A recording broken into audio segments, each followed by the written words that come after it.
Привет всем, друзья! В общем, мне удалось пришвартоваться к острову, потратил я на это все дело около 2,5 часов и, как мне показалось, проплыл более 2,5 миль. Темнота, надо сказать, кромешная, вот буквально на вытянутую руку ничего не видно. Должен сказать, друзья, мне просто дико пофартило. Луна подсветила макушки ели, и я сориентировался, в какой стороне находится остров. Ну и по банальной глупости, все мои фонарики находились глубоко в рюкзаке. И только вот сейчас мне удалось некоторые из них вытащить, ну и подсветить, собственно, мое место высадки. Ощущаю себя просто счастливчиком с этими всеми движухами. Если подытожить все эти ночные приключения на воде, то, надо сказать, остров мне дался тяжко. Какие-то твари прыгали и исполняли, то ли бобры, то ли большие рыбы, то ли кто-то прикалывался, в воду камни кидал. Я не знаю, ну просто дикая дичь, я чуть не навалил в лодке прямо. Поначалу даже как-то обрадовался, увидел небольшой островок, попытался на него высадиться, но оттуда как ломанулись гуси, я не знаю, гнезда у них там или что. Короче, присмотревшись, я насчитал штук 20 особей, но довольно-таки жирных кабанчиков, крупных, с какими-то кряканьями, шипениями, ударами по воде, вот эта пена поднялась вся эта братва ломанулась в мою сторону, в общем, я вовремя сообразил, дал по веслам и ушел, слава богу, с этого праздника жизни. Итак, небольшая охапка дров, которую я взял с собой, походу мне должно хватить. Ну, сейчас разгружаю вещи, и вот где-то там, вверх по ступенькам, находится мое место, где я буду раскидывать палатку. Ну и, соответственно, все вещи отнесу туда же. Так, сейчас все это дело забираю, и вот чуть дальше у меня место, где тут лавочка, вот я смотрю, ведро, бутли для воды какие-то, есть решетки гриль, кстати. Вот это хорошо, потому как я взял более тоненькую, будут еще и крупные. Так, место для палатки. Вот здесь, короче, столик. Вот, и вот такой плацдарм. Это конкретно для палатки. Вон я уже кинул там палатку. Есть такие кольца. Вот, кольца по всему периметру. Короче, можно будет зацепить туда палатку. Так. Еще не знаю, какие тут гости живут. Те туристы, которые до меня посетили этот остров, обещали мне одного жирного енота, несколько белок, ну и всяких там жучков-паучков. Такое соседство меня вполне устраивало, и я не переживал за всякие там непредвиденные обстоятельства. Дубок маленький, кстати. Так, ладно. Теперь моя задача все это дело перенести на землю. Вот такая у меня решетка. Так, там дров немножко. Правда, дров немного. Ну, на эту ночь, наверное, хватит. Некоторые вещи оставил на улице. Ну, основное занес, конечно, в середину. Вот. Проверяю фонарик. Надеюсь, он продержится долго. Так, ну чё, палатку разложил. Подвязал уже на подиум. Вот все-таки что значит мармут, да? Вот взяли, даже веревочки положили в середину. Короче, вот так вот я разместился. Там у меня уже спальник и надувной коврик самонадувающийся. Ну, в общем, это, собственно, и все. А сейчас буду идти разжигать постепенно костер. Вот. Там уже немножко что-то горит. Слегка я подкинул дровишек. Там уже тьма, вот ничего буквально не видно.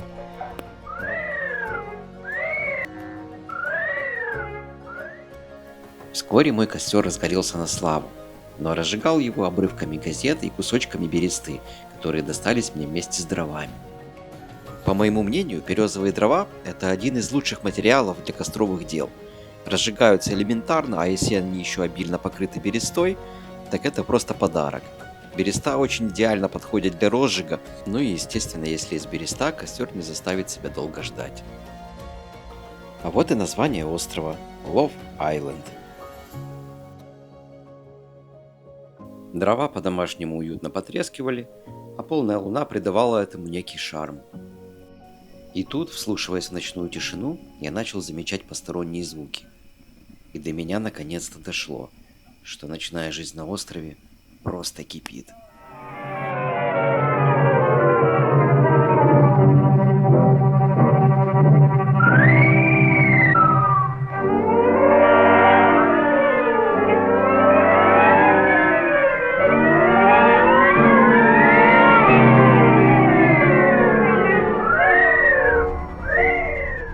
Да, мать его, похоже, эта ночь у меня будет реально жаркой. Буквально мгновение назад какая-то тварь с треском проломилась над моей головой, осыпая ветки. Я, конечно, всяко видал, но такое реально впервые со мной. Да тут, походу, вообще агрессивная какая-то среда.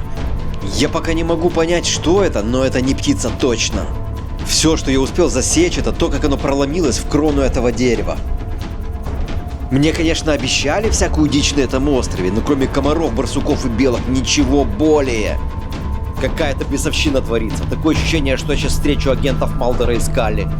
Ха-ха, друзья, все, походу нашел нарушителя. Это вот эта вот белка, поняли, которая прыгает с парашютом с дерева на дерево.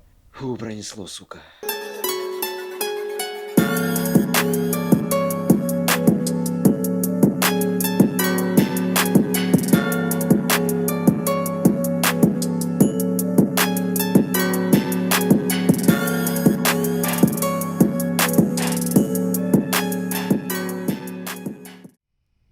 Как говорят, у страха глаза велики.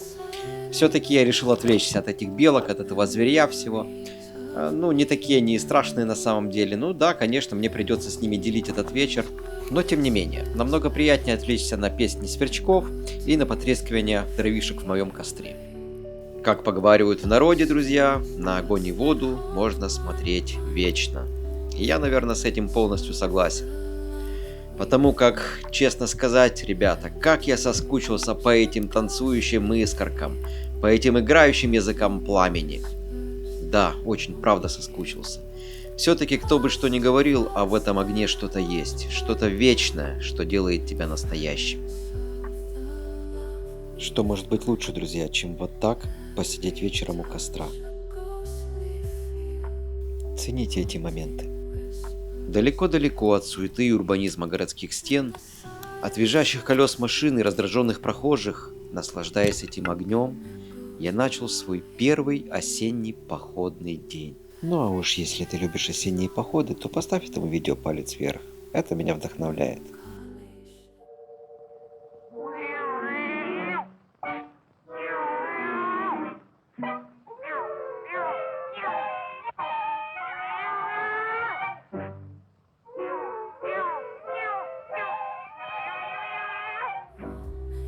В этот теплый осенний вечер мне захотелось как можно больше времени провести наедине с огнем. И надо сказать, мне это удалось. Да и дров для этого дела вполне хватало, а время никуда не торопилось. Так уж получилось, что на острове я обнаружил более 10 решеток гриль, очевидно оставленных предыдущими посетителями. Но, надо признать, ни одна из них меня не устраивала. Ну, во-первых, они были огромные, с огромным зерном, ну, ячейками, да. И, собственно, если бы я на них попытался жарить мои колбаски, они бы просто проваливались.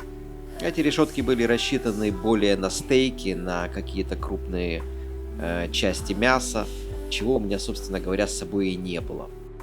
Ну, поэтому я принял решение воспользоваться той маленькой решеточкой, которая у меня была с собой. Она и мала, и удобна. На мой взгляд, она идеально подходила под тот формат колбасок, который я взял. Ну и на ней можно было еще поджарить какие-то перчики или гренки. Итак, я вернулся с решеткой. Сейчас забацаем вот такие вот колбаски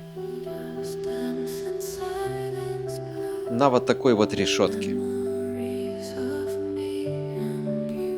Ну и будет что под задницу постелить. Эту решетку гриль я покупал конкретно для этого острова. Естественно, после того, как я ей попользуюсь, она дополнит ту большую коллекцию решеток у острова, которая останется следующим посетителем. В общем, потихоньку наступает вечер. Костер сейчас подготовил уже. Догорает, сейчас еще чуть-чуть и уже закину колбаски.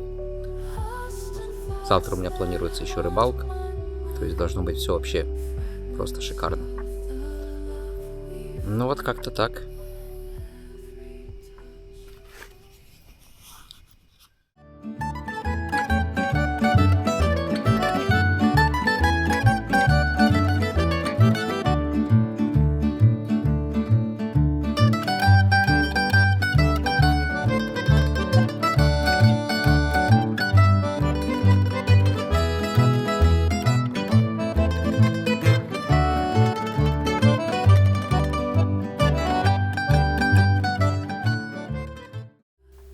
Да, друзья, как вы уже догадались, я решил скрасить этот вечер кружечкой хорошего, знатного эля. Думаю, он согреет меня в этот осенний вечер и наполнит его некими красками. Вечер у костра продолжался, и у меня было достаточно времени, чтобы спланировать, чем я буду заниматься на следующий день. Ну а пока что я проверил свое оборудование и отобрал те фонарики, которые мне нужно будет перезарядить для завтрашнего вечера.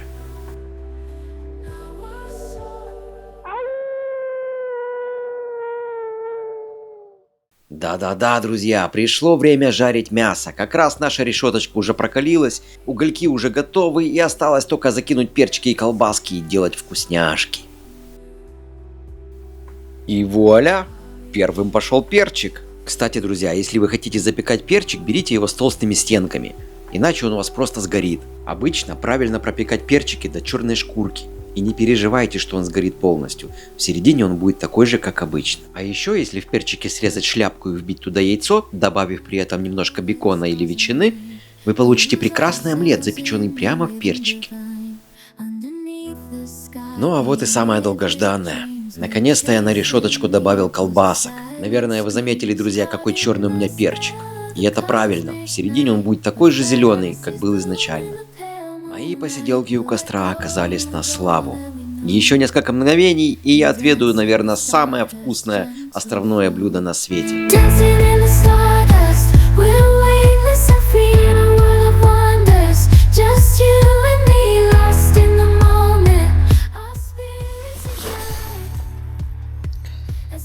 Завтра будет очень насыщенный день, поэтому я ложусь спать пораньше. Завтра у нас рыбалка, завтра у нас исследование острова, ну и много еще чего интересного. Сегодня я наблюдал, кстати, заметил и летучих белок, и говорят, тут енот живет еще местный. Но короче, надеюсь, он меня не потревожит, и я его тоже не особо хочу тревожить, честно говоря. Но завтра выясним, кто тут хозяйничает на этом острове. Я иду спать, для вас это пройдет пару секунд, для меня целая ночь. Так что не переключаемся.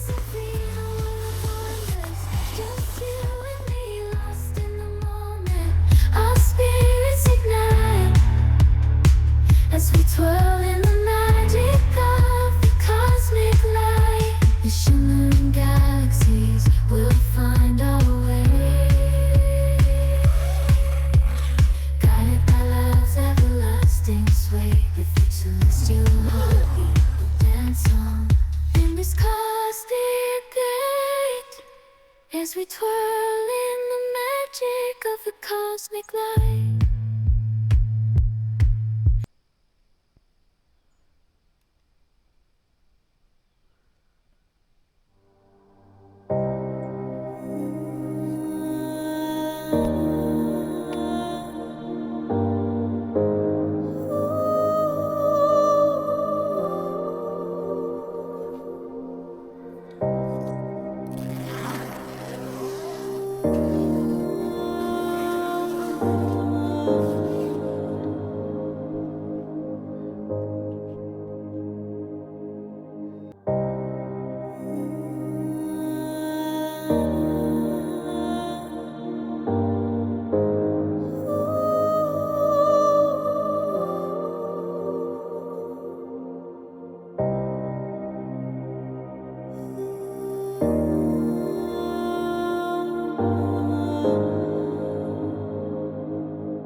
Погас, будет ярче светить, чем комета, пролетающие над планетой.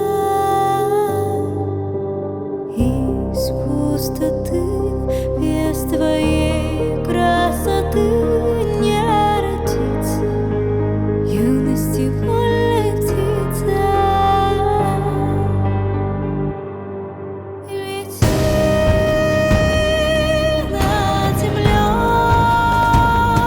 Словно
Да уж, это утро было просто прекрасно. Надеюсь увидеть такой же эпичный закат.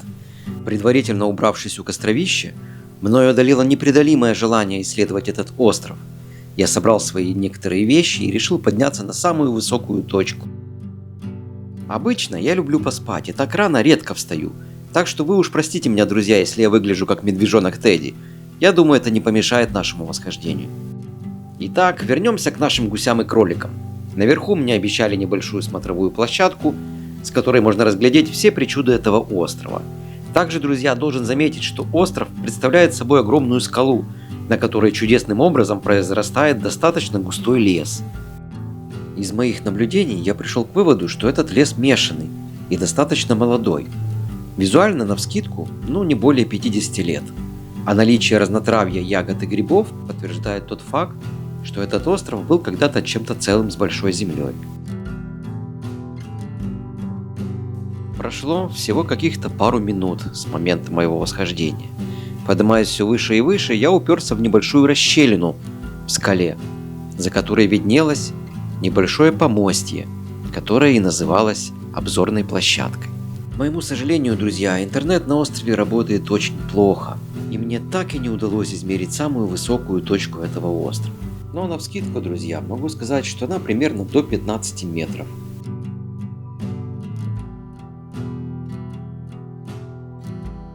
Западная часть острова представляет собой отвесную скалу, с которой действительно открывается прекрасный вид на все окрестности. Казалось бы, что такое 10-15 метров? Но вы знаете, друзья, смотришь вниз на эти голые скалы и просто захватывает дух.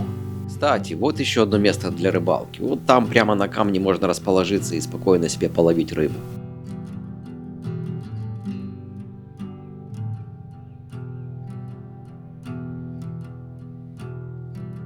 В который раз смотрю вниз и чувствую, как адреналин растекается по моим венам.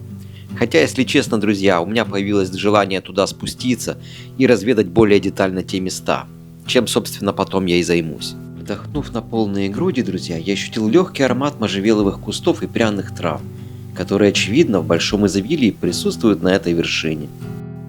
А пока что первую страницу этого острова я для себя открыл. Осталось только осмотреться вокруг, и в дальнейшем благополучно спланировать свой маршрут вниз. Утро обещало быть погожим, а день плавно стремился к полудню.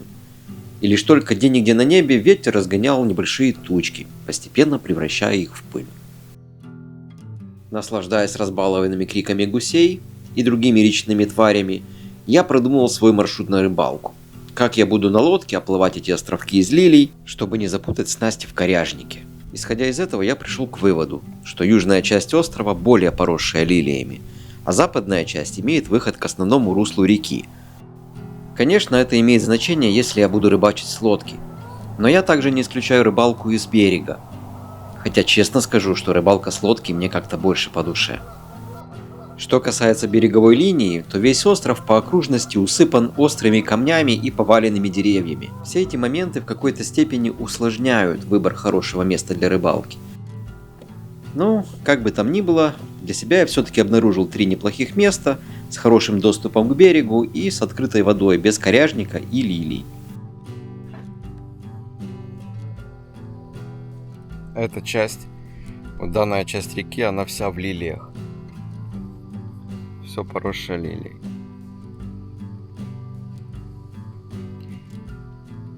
Можно протиснуться такими островками, конечно, но в основном все в лилиях. Так что, в принципе, надо искать канавки. Но рыбы вижу много, потому что кругов между лилиями очень много. Этих круги на воде, да. Кругов очень много, соответственно, рыба ходит, и она сейчас кормится. Именно утром. Сегодня утро достаточно теплое. Надо сказать, ночью вообще проспал. Не замерз ни капли. Достаточно тепло все было. Спальник у меня там нулевой, в принципе, по градусу. Так что все, в принципе, неплохо.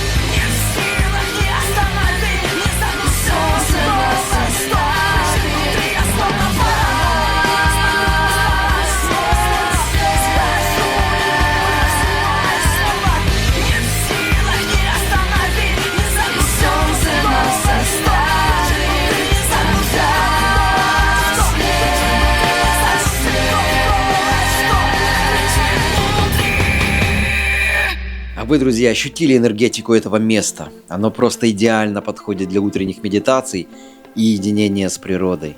Продолжая исследовать остров, мое внимание привлек провал, который находился недалеко от смотровой площадки. У меня даже затаилась на минутку такая мысль, словно это остров открыл свою хищную пасть и вот-вот поглотит тебя в свои темные недра. Должен признать, что расщелина достаточно глубокая и уходила вниз метров этак 5. Ну а на краю всего этого ужаса я обнаружил безмолвного стражника этих мест. Одинокий молодой гриб-дождевик украсил уста этого провала. На самом деле остров таит в себе очень много таких провалов, и этот провал не исключение. Так что если ты турист-одиночка, избегай таких провалов, в них очень легко угодить. Ну а я постепенно передвигался к западной части острова и неожиданно для себя открыл скальный острог, который просто купался в лучах солнечного света. Меня тут же начало одолевать желание подняться немножко выше и уловить тепло этих лучей на своем теле. Если сказать, что я был в восторге, не сказать ничего. Просто эпичное место. Как я уже говорил, весь остров расположен на одной большой скале, которая достаточно густо покрыта растительностью в виде мешанных лесов, ягод и грибов. Кроме того, остров не обделен живностью. Целое утро я наслаждался пением птиц и шуршанием листьев где-то за елками. А самое прикольное здесь в том, что весь этот праздник жизни начинает свою движуху с наступлением темноты и прекращается с пением птиц к утру. Ну а всем, кто захочет вдруг пройти по моим следам, веселую ночную жизнь гарантирую, проверил на себе. Ну ничего, ребята, на самом деле это не страшно. Просто топор и вилы держите возле себя в палатке, ну и просто старайтесь поддерживать огонь на том же уровне до самого утра, не смыкая глаз. Так, ладно, чего это я отвлекся? Вон смотрите, какая древняя скала. Вся в трещинах, покрытая грибками. Да-да, друзья, это именно та знаменитая скала, об которую трутся зимой медведи, для того, чтобы вертелась земля. Да чего ж приятно, друзья, ступать по такому ковру, устеленному из еловых иголок. А благодаря этим иголочкам грунта здесь очень горькие, и не каждая трава в них может прорасти. Ну и конечно же, это одна из тех многих причин, за которые я просто обожаю хвойные леса. А грибы в них собирать просто одно удовольствие. А вот и красные ягодки. Такие раньше на глаза мне не попадались. Даже не знаю, съедобные ли они, но пробовать я их явно не буду. Как по мне, это просто похоже на волчьи ягоды. Но если вы, ребята, распознали, что это такое, то обязательно поделитесь в комментариях. Я думаю, что всем будет очень интересно узнать, что же это на самом деле такое. А тем временем природа на острове просто благоухает. Появился небольшой северный ветерок, который добавил некой бодрости в мою маленькую экспедицию. Вздохнув на полную грудь, я решил подняться немножко выше, ну и осмотреться, что меня окружает.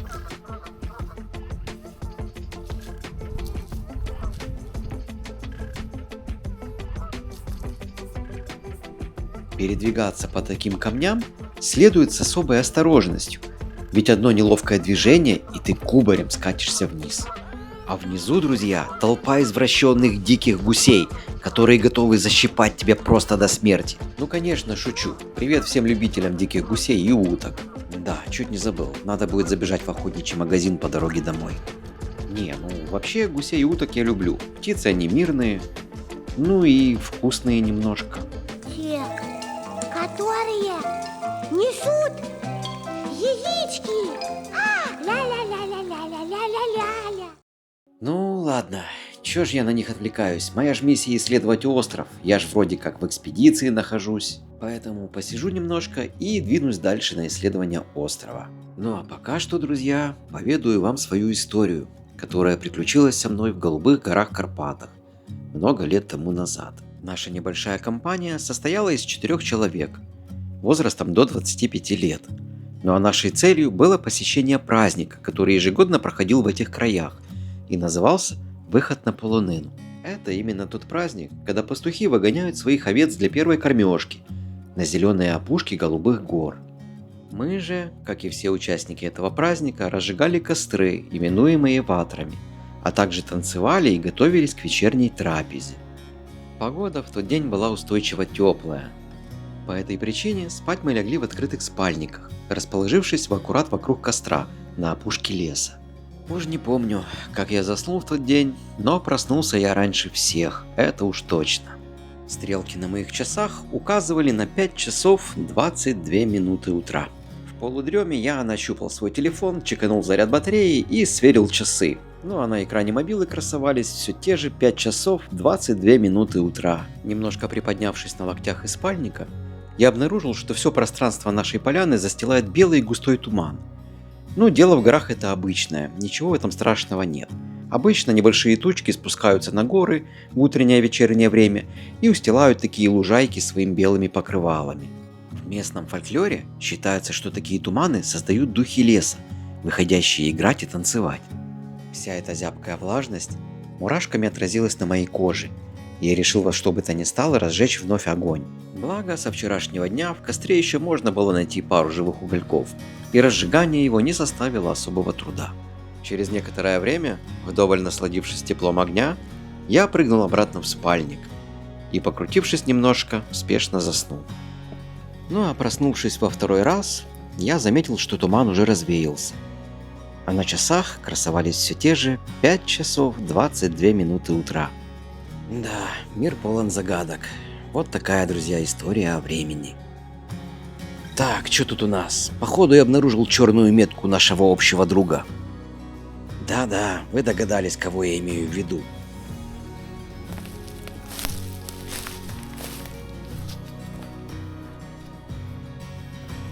Примечательно, что грибы здесь растут прямо на камнях. Ну а тем временем, друзья, как я и обещал, я решил спуститься к подножью отвесной скалы. Да-да, именно той скалы, на вершине которой находится наша смотровая площадка. Помнится, приметил я отличное место для рыбалки на частично притопленном камне. Вот и решил оглядеться, насколько доступно к нему добраться. Да и вообще, стоит ли оно того. Микрофлора острова насыщенна и уникальна. Каких только размеров и цветов грибы я здесь не встречал. Произрастающие и на деревьях, и на камнях, и на почве, и даже на воде. Некоторые виды из этих грибов мне известны, и то, что я о них знаю, я вам поведаю. А вы знали, друзья, что грибы это что-то среднее между животным и растительным миром? Да-да, именно так. Абсолютно все грибы – это уникальное явление нашей природы. По некоторым данным утверждают, что мицелий грибов был занесен на нашу планету путем падения метеоритов, которые в свою очередь содержали частички спор грибов. Так что теперь с уверенностью можно точно сказать, чужие давно уже обитают среди нас. В большом количестве на острове встречается гриб-дождевик, типичный представитель хвойной фауны. За все время моей экспедиции могу утверждать, что гриб самый распространенный на этом острове, а его грибница буквально как паутина окутывает каждый уголок этого острова. Так что остров достаточно загадочный. Мне кажется, у каждого острова есть свои тайны. Ну и у этого тоже. Да-да, друзья, вот так остров понемножку открывает свои тайны. Ну а вот, друзья, типичная история для этих мест. Работа бобров. Ведь это работа именно тех партизанов, которые прошлой ночью не давали мне жизни, кидая булыжники со скалы в воду. Вы знаете, не скажу вам, что за древесина, но порода достаточно плотная. И вот посмотрите, как братанчик пытался вокруг сучка что-то это обгрызть. Ну, не знаю, у меня при виде всего этого просто скулы сводит. А у братана там, наверное, все просто. Пошел, перекусил рыбки какой-то, и 2 штиля работают как надо. Короче, стоматологи вместе с лесорубами тихо курят в сторонке.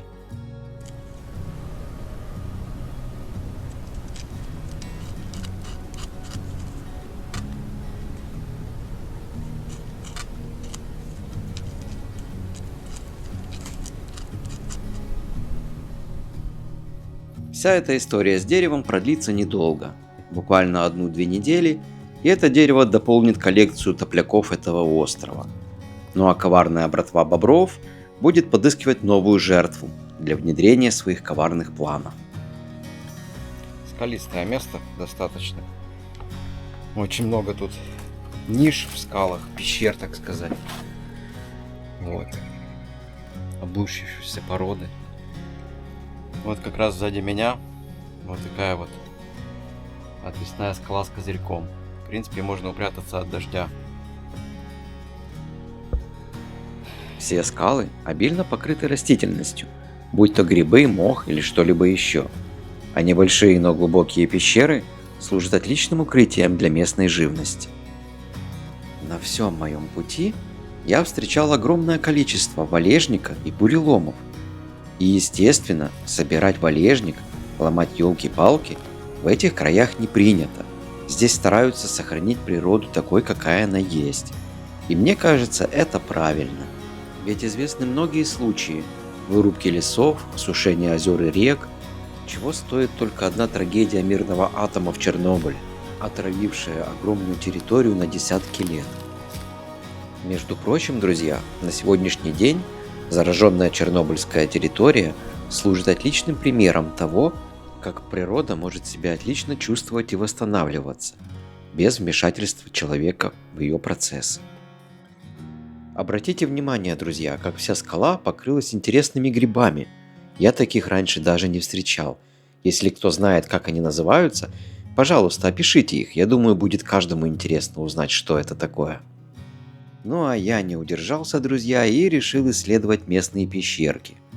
Как оказалось, они не только глубокие и темные, но и имеют еще некоторые разветвления внутри. К сожалению, досконально изучить у меня их не получилось.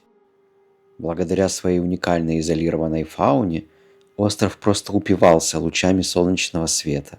Эти теплые лучи проникали практически везде, наполняя лес шармом и некой загадочностью.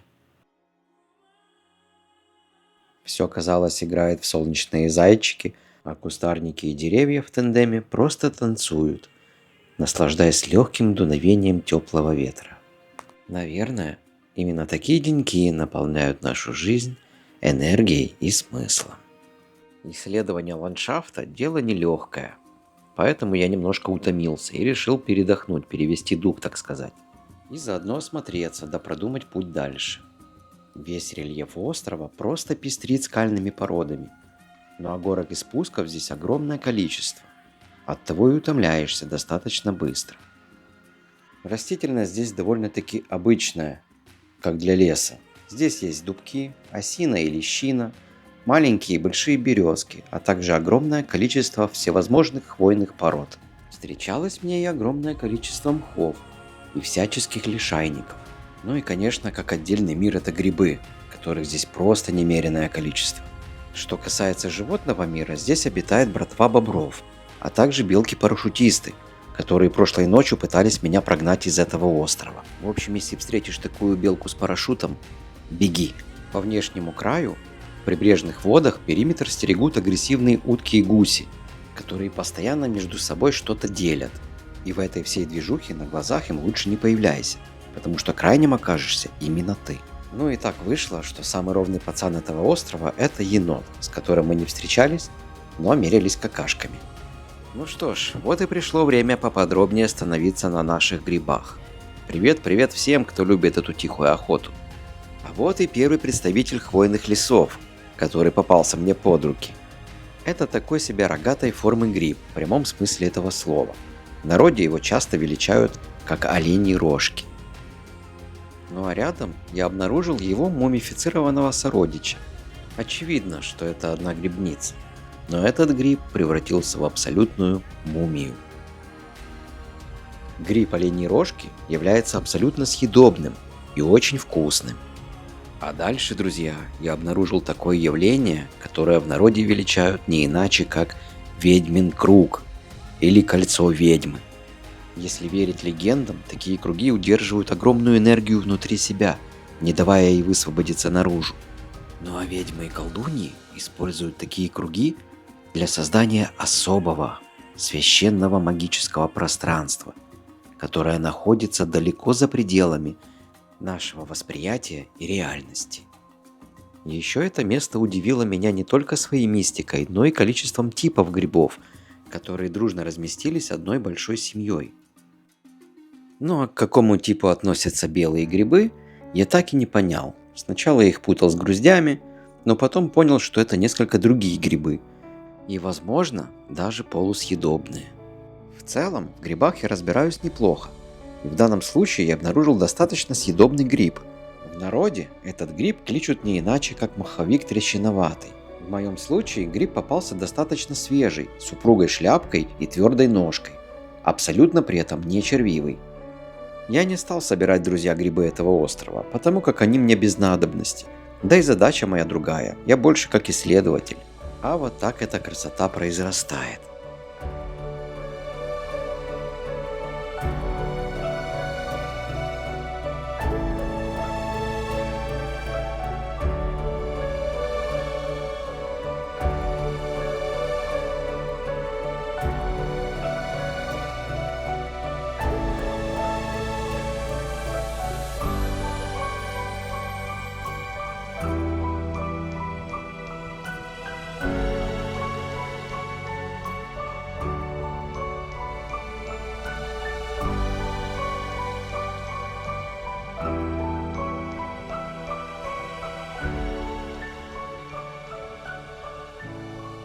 Вот такая она магия природы в действии.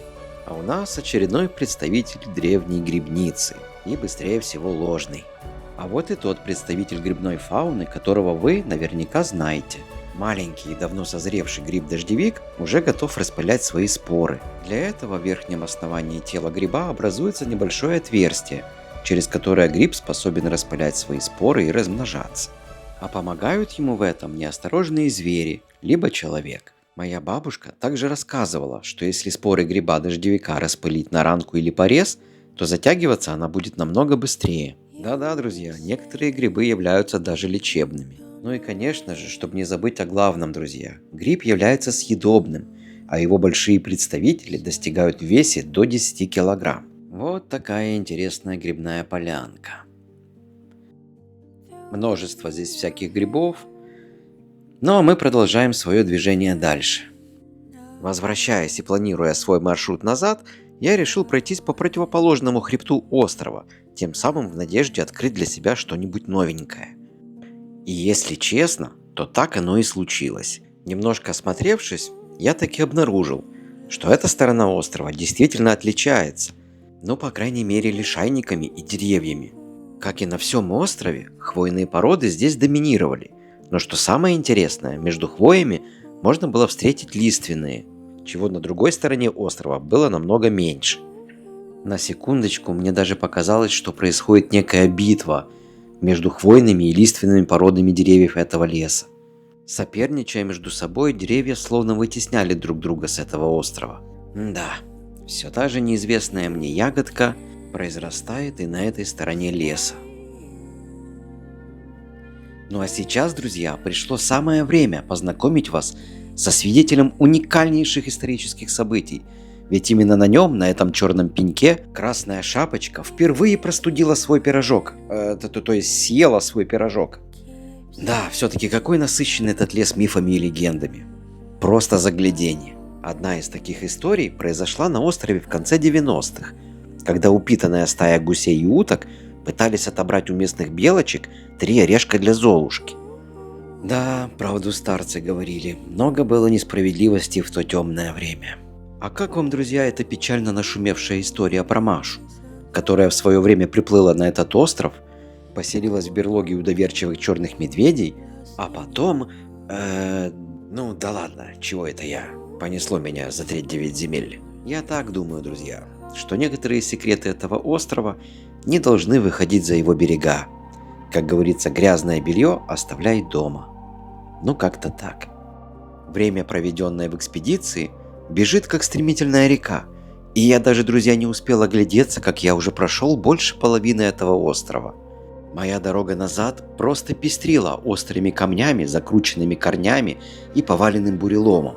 А за небольшим кустарником я обнаружил еще одно неплохое место для рыбалки.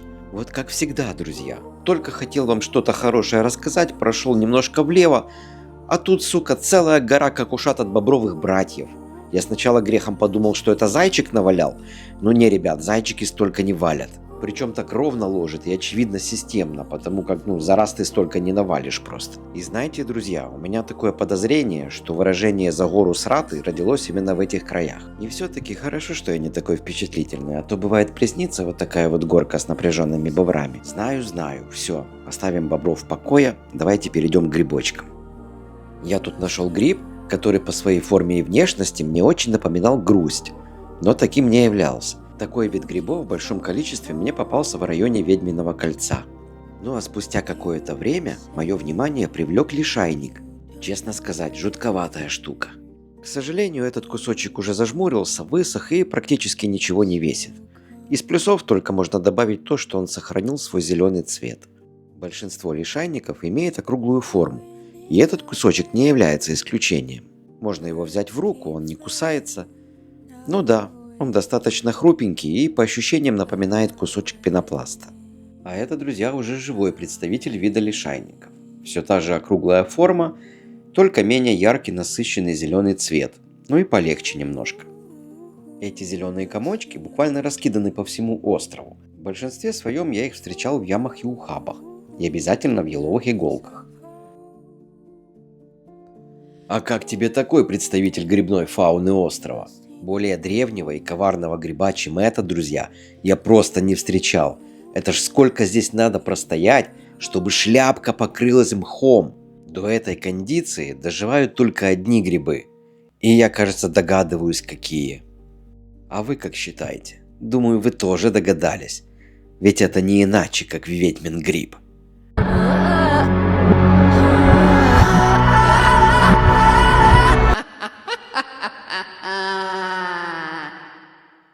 Обычно такие грибы произрастают на специально сдобренных местах, помеченных ведьмой. И вы знаете, друзья, кажется, я разобрал этот гребаный пазл. Не зря я видел в лесу ранее эти ведьмины грибные кольца. Совсем не удивлюсь, если не устраивают здесь свой ночной шабаш, вот прямо у этой расщелины старой ведьмы. Эх, друзья, ладно, прочь эти все ужасы. Знаете, что я подумал?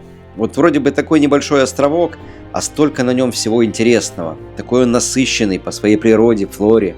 Все эти множественные коряжники, топляки, буреломы, они просто добавляют ему некого шарма. Таким образом, обойдя весь остров по кругу, я решил начать свой спуск в лагерь, так как уже пришло время разжигать кострище, ну и проголодался, честно говоря, немножко.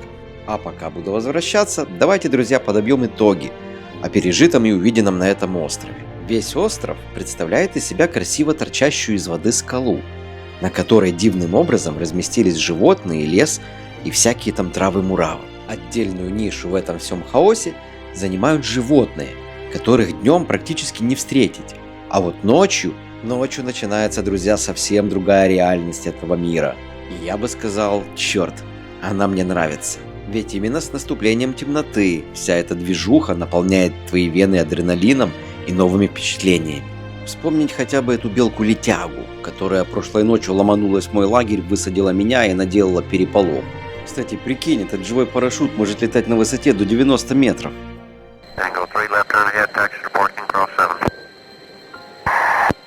6 Delta Bravo on flight clear to land runway 22, be another F5 turning at the intersection of north-south taxiway left to the runway.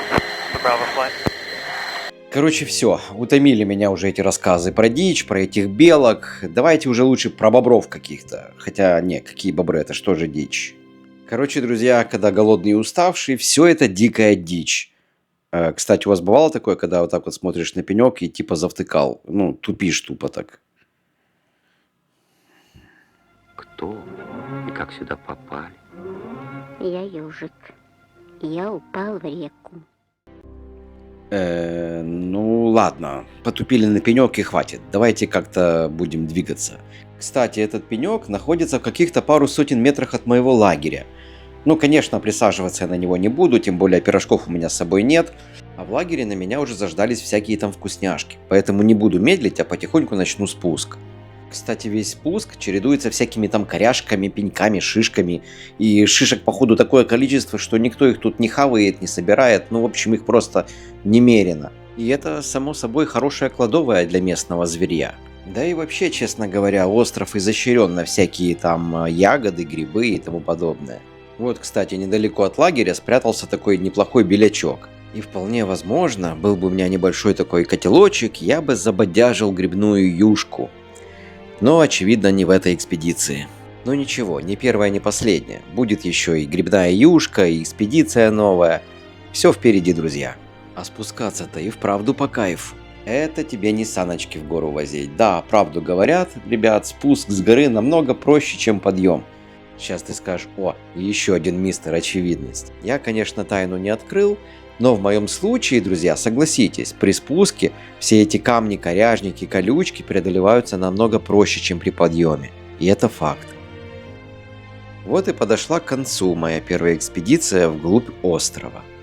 Как результат, основные задачи для себя в этой экспедиции я выполнил. Я обнаружил 3 отличных места для рыбалки, с отличными подходами и чистой водой. Также обнаружил следы деятельности моих дружбанов, которые обитают со мной на этом острове бок о бок, но особенно активные в ночное время. Ну и грибы да ягоды, их здесь просто не сосчитать. В этот раз погода удалась на славу. Солнце просто балует своими теплыми лучами. Весь лагерь словно окутан солнечным теплом.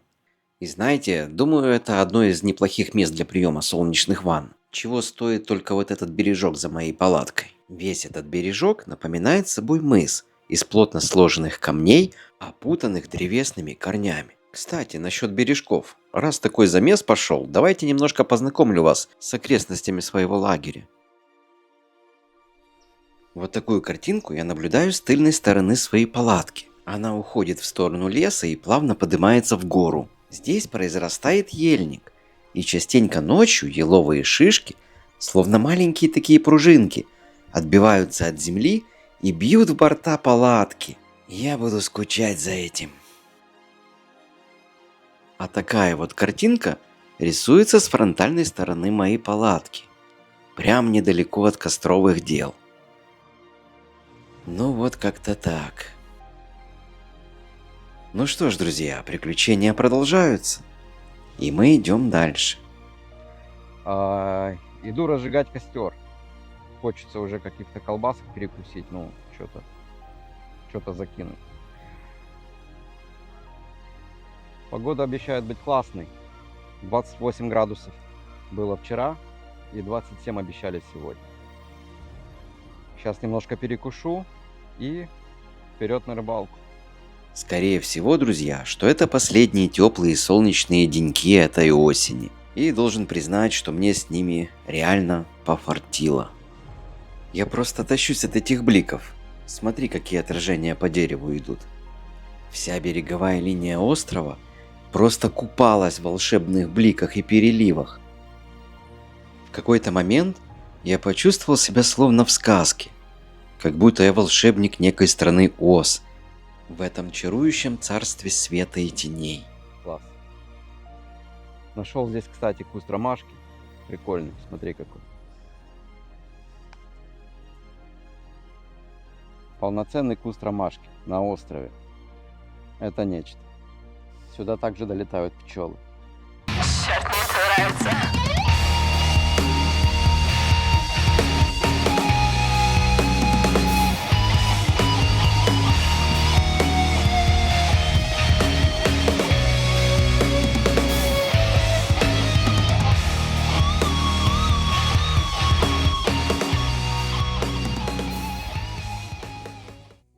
Да, друзья, растительность здесь просто убой. Как вам, например, такой золотарник бархатистый?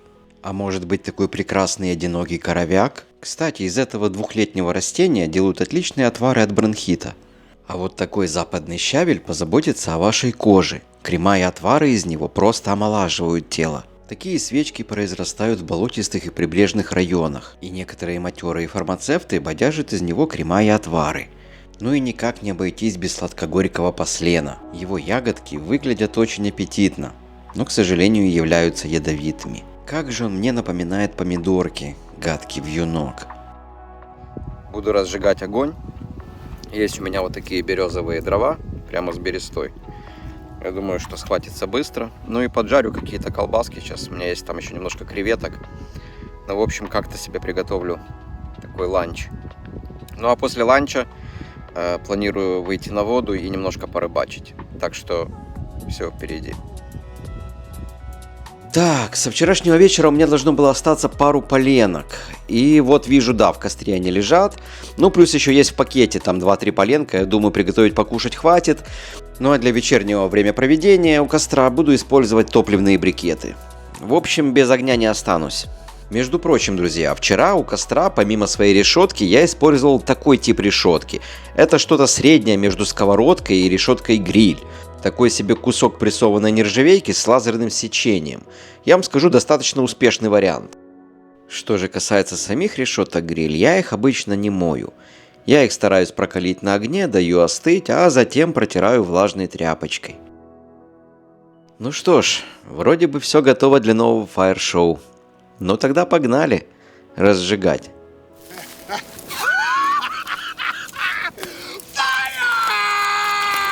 Огоньки горят вокруг.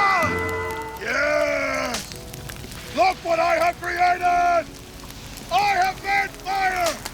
I have made fire!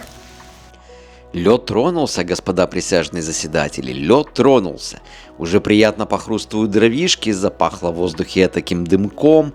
Еще пару мгновений и на гриле приятно зашипят колбаски. И, возможно, даже с креветками.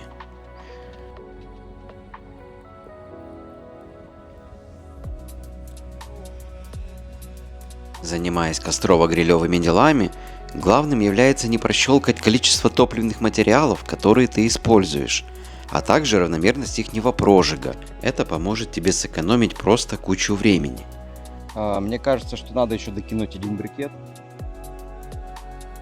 В принципе, будет маловато жару. И надо немножко больше.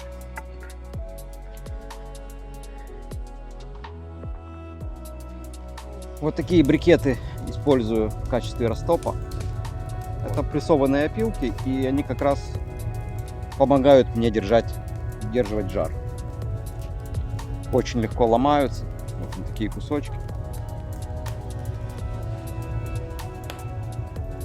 Ну вот этого сейчас должно быть вот так достаточно.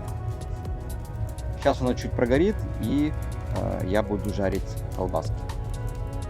А между тем пока что приготовлю из фольги маленькие противни для креветок.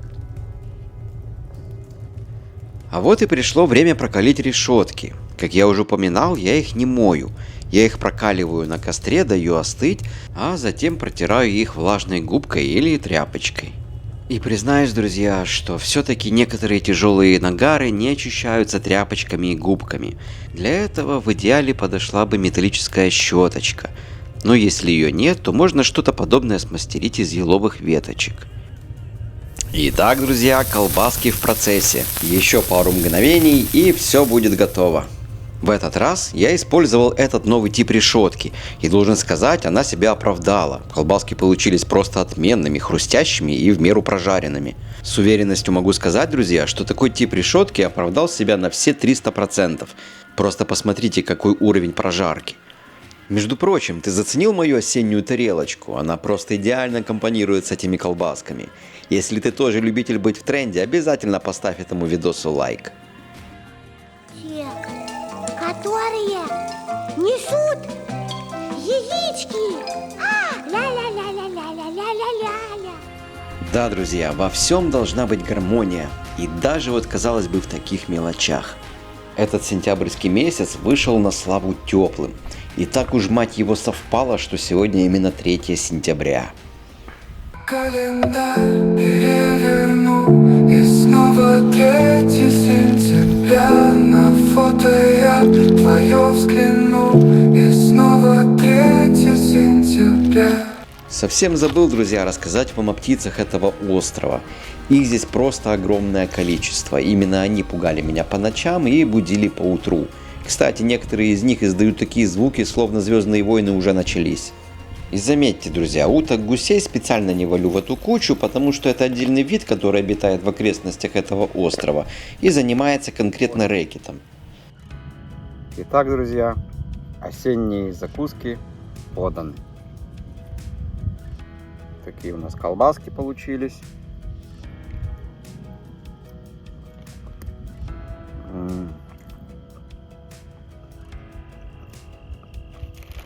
Это то, что надо. Это именно оно. Лучок.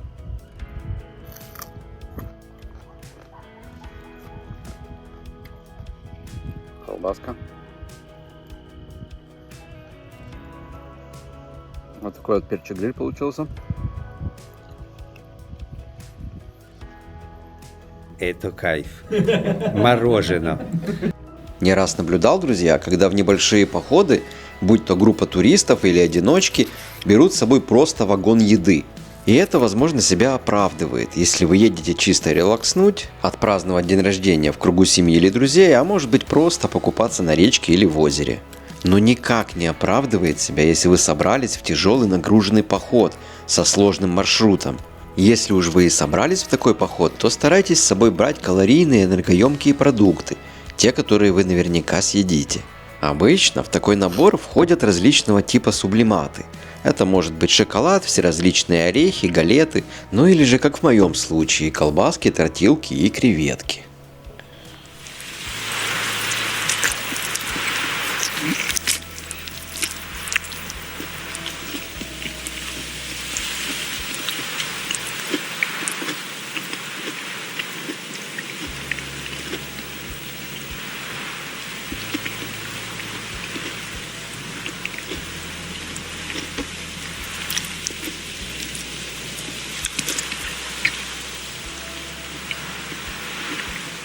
Да, вот еще что. У меня ж, кстати, с собой еще и перчик и гриль. А это, как ни крути, идеальный кладезь витаминов и железа. И он просто идеально дополняет мою полевую кухню. Некоторые из вас, друзья, зададут мне вполне логичный вопрос. Что же, мать твою, такого с тобой произошло? Какие нахер походы? Какие там колбаски? Че ты там вообще исполняешь-то? Так вот, друзья, для тех, кто не в теме и не смотрел сначала этот видос, напомню. Приплыл я на этот остров ночью на своем стареньком подертом дракаре с соседнего фьорда. И один тому свидетель, 1000 полосатых окуней. Кстати, насчет окуней, друзья. Тем, кому понравился мой видос, жду вас на рыбалке во второй части Лов-Айленда. Ну а если тебе понравилось, то не жадничай, подпишись и поставь этот гребаный лайк. Ну а я тебя жду на крыльях Валькирии во второй части. Так что не сматывай удочки. Осенний цветочек.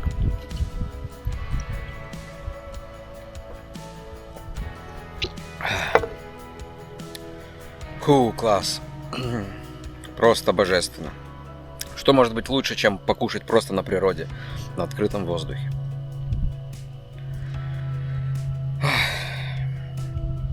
Другой открытый воздух. Не страшен ни бог и ни дьявол, мы седой бороздим океан, мы гроза всех морских караванов, с нами Дёнец, гроз адмирал.